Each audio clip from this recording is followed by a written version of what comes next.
Tonight, state government says Umueje Road project is for expansion. Delta State Hospital Management Bill passes through second reading. Nigerians in diaspora charged to contribute to resilient and inclusive healthcare system. US President Donald Trump reciprocal tariffs shake global trading.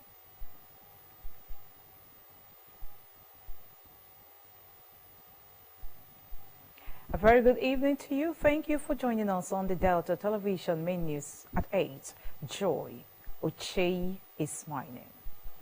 The State Commissioner for Works, Highways and Urban Roads, Comrade Ruben Ezize, has clarified that the Umueje Road project in Igbuzo, Ushimli North Local Government Area is for expansion and not dualization. Comrade Ezize made the clarification while inspecting the 4 kilometers project. He said the clarification had become necessary in view of the erroneous impression people had about the project and urged Deltans not to misrepresent the state government on any issue. He advised residents in the area to discountenance the rumored dualization of the road, adding that the traffic volume in Igbuzo town was not enough to demand dualization of the road. Comrade Ezize, who expressed satisfaction with the quality of work, appealed for cooperation with the contractor to complete the project on schedule. The contractor, Iliai Zahu, said the project will be completed in 6 months. In his remarks, the President General of Igbuzo Community, Chief Victor Ocholo, expressed appreciation to Governor Sheriff Oboriwori for the project. The State House of Assembly has approved Governor Sheriff Oboriwori's request for appointment of Tiaras White Consults Limited as financial consultant to the Delta State government. The approval followed a letter sent to the State House of Assembly and read at today's plenary, presided over by the Speaker, the Right Honorable Emomoti Miguel. The House, also at plenary, read the Delta State Hospital Management Board HMB Amendment Bill on the second time. Favor Okafor reports. Governor Borori sought the leave of the House for Tiaras White Consult Limited to be engaged as financial consultants to the state government for the review of the utilization, reconciliation and recovery of all Federation dividends paid by the Nigerian Liquefied Natural Gas but not remitted to the Federation account for allocation as prescribed by the Nigerian Constitution. He said following a meeting of the Nigerian Governors Forum, it was recommended that 9% consultancy fee on the recovered amount be paid to the appointed consultant. Consequently, he added, the State Executive Council at a meeting considered and approved the appointment of Tiaras White Consult Limited. I wish to seek the approval of the Honorable House for the appointment of Tiaras White Consult Limited as Corroborative Consultancy Forum for the review of the utilization, reconciliation, and recovery of all Federation's dividends paid by the Nigerian Liquefied Natural Gas, but not remitted to the Federation account. The state legislature then upheld the request as put across by the Speaker, the Right Honorable Moore, through a voice vote. Also at plenary, the Hospital Management Board Amendment Bill scaled second reading led by its lead sponsor and member representing Isoko South 2, Honorable Ferguson Onwo. Honorable Onwo said the amendment was aimed at strengthening the functions of the board, which in turn would promote healthcare delivery in the state. He said there was need to amend the bill, which had lasted over 17 years, to meet with the modern trends in the health sector. This is a bill that was enacted in 1993 by the League. That was reviewed in 2008 by the Justice Toby Review Committee. Other lawmakers stressed the need for the bill to be amended as the old one had become obsolete. The Speaker then referred the bill to the House Committees on Special Bills and Health to report back on May 20. Favor Okafor reporting. Communities have been encouraged not to engage in acts that could drive investors away from the state. The Secretary to the State Government, SSG, Dr. Kingsley Emo, gave the advice during a meeting with a special advisor to the state governor on peace building and conflict resolution, Chief Edwin Uzo, as well as representatives from Emwebendo and Umusete communities in Ndokwa West local government area, Azela Company Limited and Zenergy Limited, as well as the Delta Special Economic Zone on the location of a gas company in the two communities. Esther Uputa reports. Kingsley Emu said the meeting, the second with the communities after a protest over the proposed establishment of a gas plant by Axela on a piece of land in dispute by the two communities, was to broker peace between both communities and establish a common ground on settling the matter. The SSG said the federal government Land Use Act of 1978, as amended, empowered the state government to take over the land if both communities fail to resolve the dispute, as the land in question had remained unused for a long time, adding that the proposed gas plant would benefit both communities. He urged the parties to take advantage of the industrial development. Let us endeavor to see our natural resource as a step to growth and not growth in itself. Because if you don't do something significant on it, you cannot.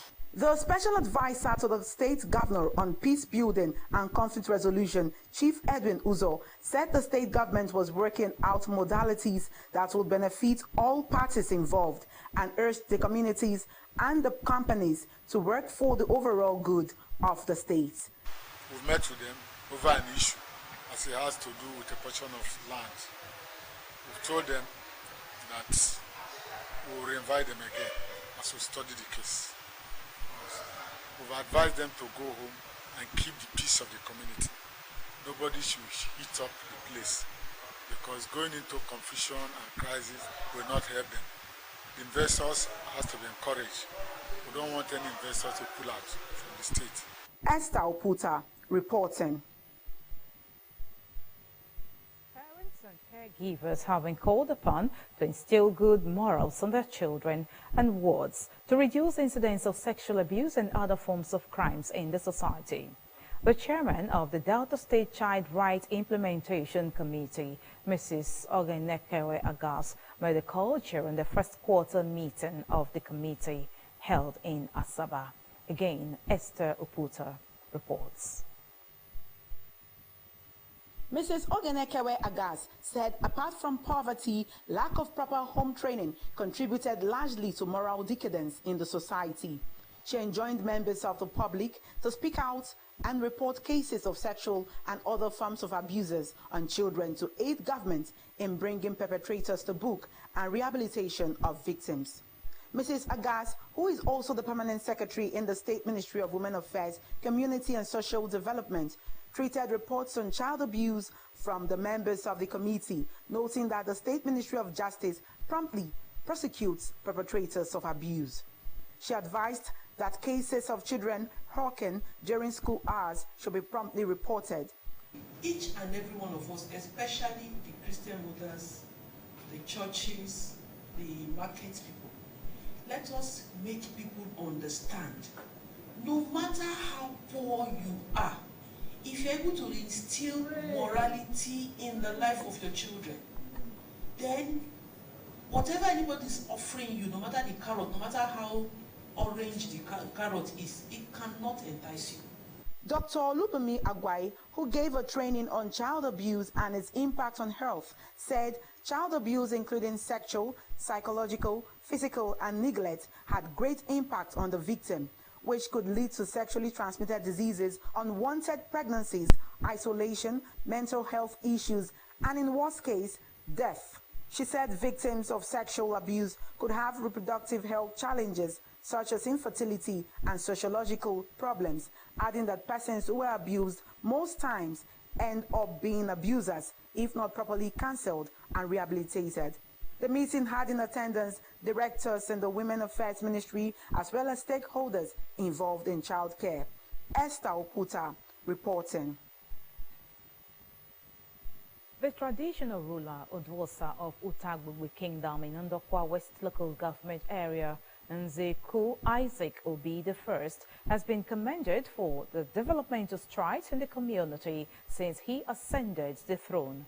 Indigents of the community as well as eminent Deltans gave the commendation during the 90th birthday and 25th coronation anniversary of the Utagbogbe monarch.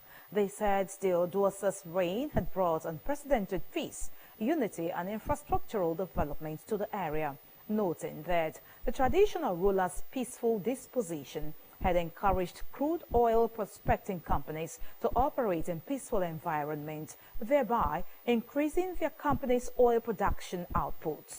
The spokesman in the Oduosa's palace, High Chief Olise Oluku, the personal secretary to Nzeku Obi I, as well as High Chief Bini Egbe, Professor Joseph Ogu, and Okwa Sunday Emege, in an interview with journalists, paid tributes to the Utagbogbe traditional ruler, saying Utagbogbe was blessed to have the Oduosa as their traditional ruler.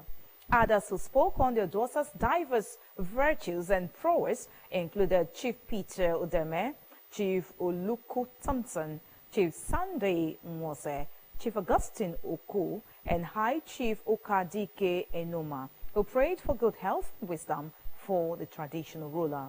In his remarks, Nzeku Isaac Obi I expressed gratitude to God for granting him long life and for attracting development to his area, especially the Federal University of Medical and Health Sciences, Kwale, and the bridge across the Ase Creek.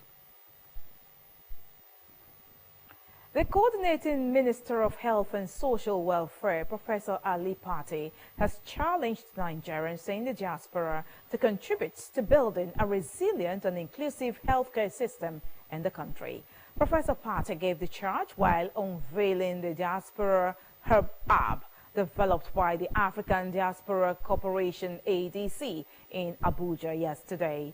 He acknowledged that diaspora Nigerians had made substantial contributions through individual remittances to their families, adding that their next step should be collective and strategic engagements. The minister described the launch of the app as a concrete example of the kind of forward-thinking intervention the country needs from its citizens living abroad.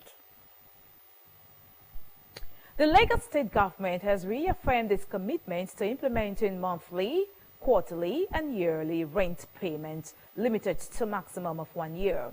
Mr. Muruf Akindiru Fatai, Commissioner for Housing, revealed this today in a statement he signed with Mr. Barakat Odunoga Bakari, Special Advisor to the Governor on Housing. Akindiru Fatai spoke during a recent exploratory meeting with executives of the Estate, Rent and Commission Agents Association of Nigeria, ERCAN.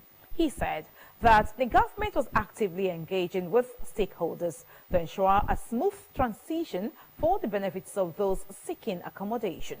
The Commissioner noted that the government had advised professionals and trade groups within the real estate sector to address public concerns regarding the persistent and alarming increases in rent, as well as the imposition of unwarranted fees. These practices, he said, were currently being carried out in violation of the Lagos State Real Estate Transaction Law.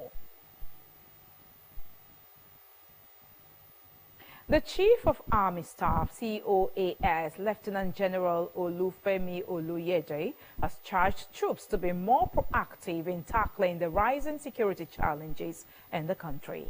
General Oluyede gave the charge yesterday while addressing troops of the 3rd Division of the Nigerian Army, Rukuba, near Jos. The COAS said the current security challenges, including terrorism, kidnapping and armed robbery, were a serious setback to developmental strides of the current administration. He commended the troops for their efforts in tackling the current security challenges in Plateau and its environs, urging them to do more. The COAS, however, called on Nigerians to support the Nigerian Army and other security agencies in their efforts to stem the tide of insecurity in the country.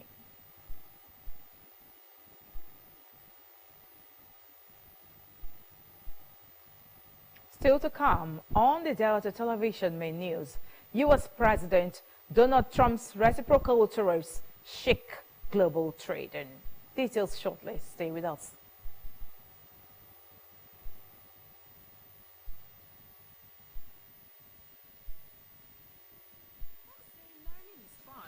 But as a mom, I see how demanding it can be for my child. That's why I ensure he starts every day with a cup of Bonvita. Bonvita. Prepare them to win every day.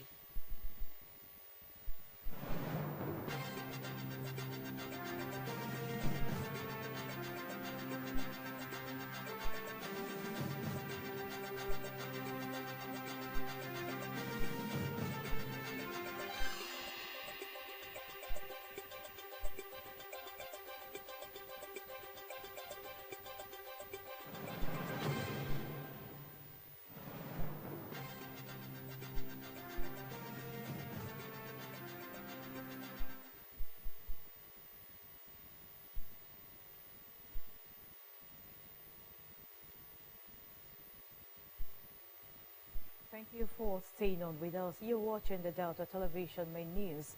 The global scene is next as we join our... The United States President, Mr. Donald Trump's reciprocal tariffs on dozens of countries took effect today, including massive 104% duties on Chinese goods, deepening his global trade war, opens and spurring more widespread selling across financial markets.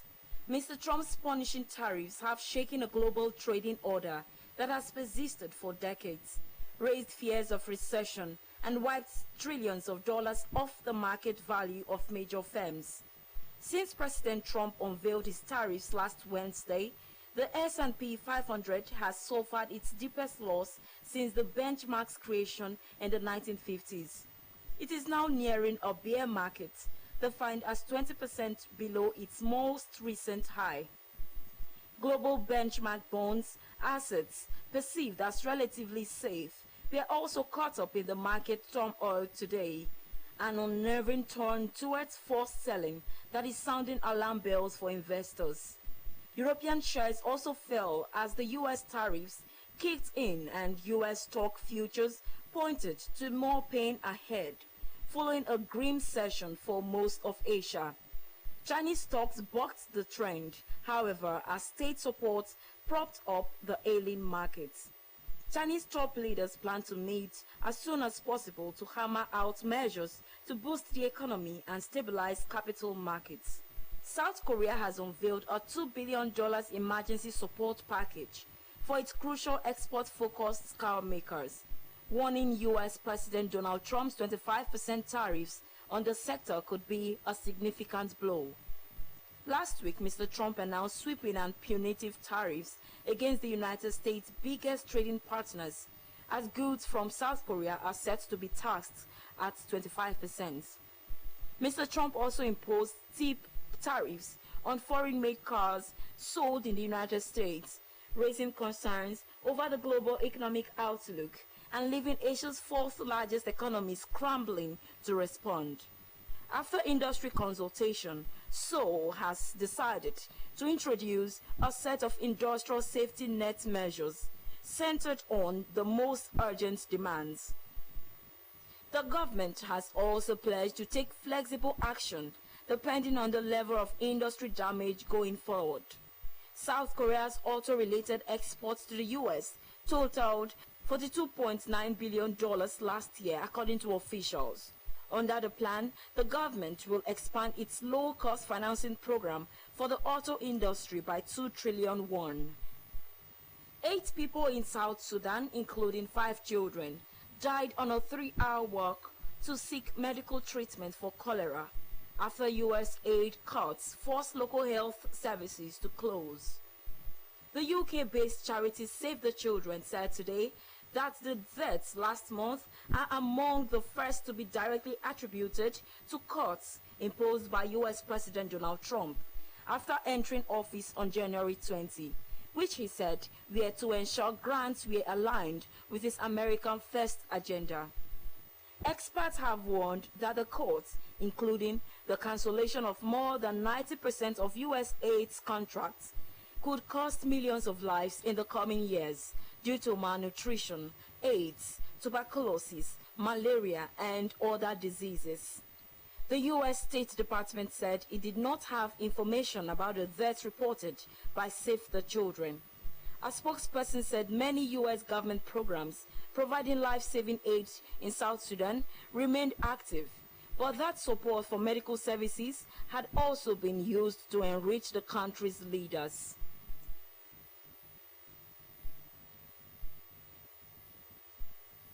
And back home in business, the Federal Executive Council (FEC) has officially directed the full implementation of the suspended Naira for crude agreement with local refiners. The Ministry of Finance disclosed this today in a social media post titled Update on the Crude and Refined Product Sales in Naira Initiative. Recall that the first phase of the 6-month deal involving the federal government, the Nigerian National Petroleum Company Limited, and the Dangote Petroleum Refinery ended March 31. It has not been renewed, and the Dangote Refinery has since stopped selling refined petroleum products in Naira due to the non-renewal of the Naira for crude deal. The committee said the policy was not temporary, but a long-term plan to cut Nigeria's dependence on foreign exchange for petroleum. The Nigerian Communications Commission (NCC) yesterday engaged stakeholders in a forum to address the growing concerns surrounding unclaimed and unutilized subscriber recharges.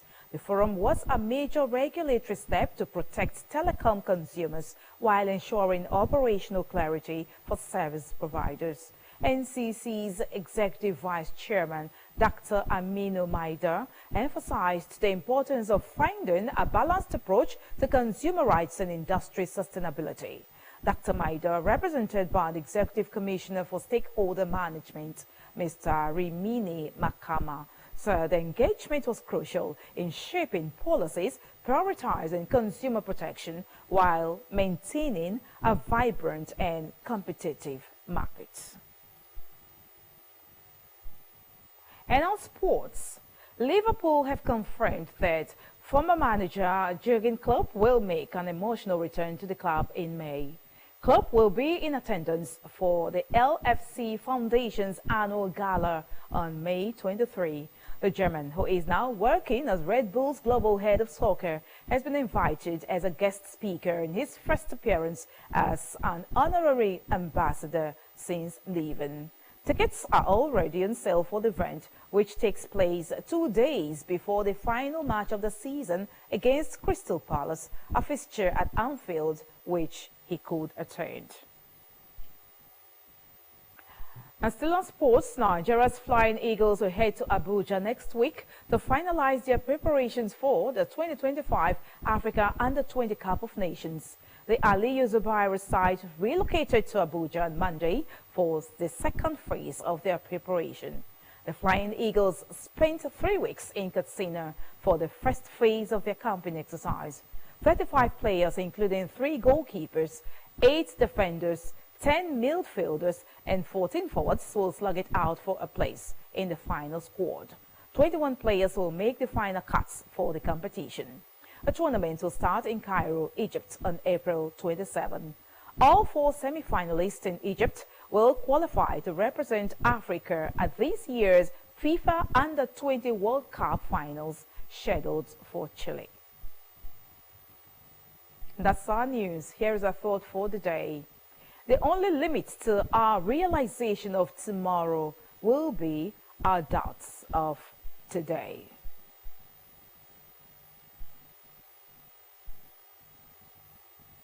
And just before we go, here are the highlights of the news.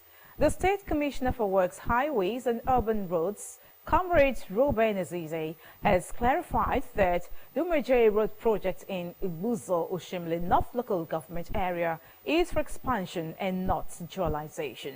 Comrade Azize made the clarification while inspecting the 4 kilometers projects. The State House of Assembly has approved Governor Sheriff Oboriwori's request for appointment of TRS White Consorts Limited as financial consultants to the Delta State government. The approval followed a letter sent to the State House of Assembly and read at today's plenary, presided over by the Speaker, the Right Honorable Emma Motibikwo. The Coordinating Minister of Health and Social Welfare, Professor Ali Pati, has challenged Nigerians in the diaspora to contribute to building a resilient and inclusive healthcare system in the country. Professor Pati gave the charge while unveiling the Diaspora Hub app developed by the African Diaspora Corporation, ADC, in Abuja yesterday. And abroad we did report, U.S. President Donald Trump's reciprocal tariffs shake global trading. That's the news. Thank you so much for being a part of it. On behalf of the entire news crew, Joy Ochei is my name. Good night.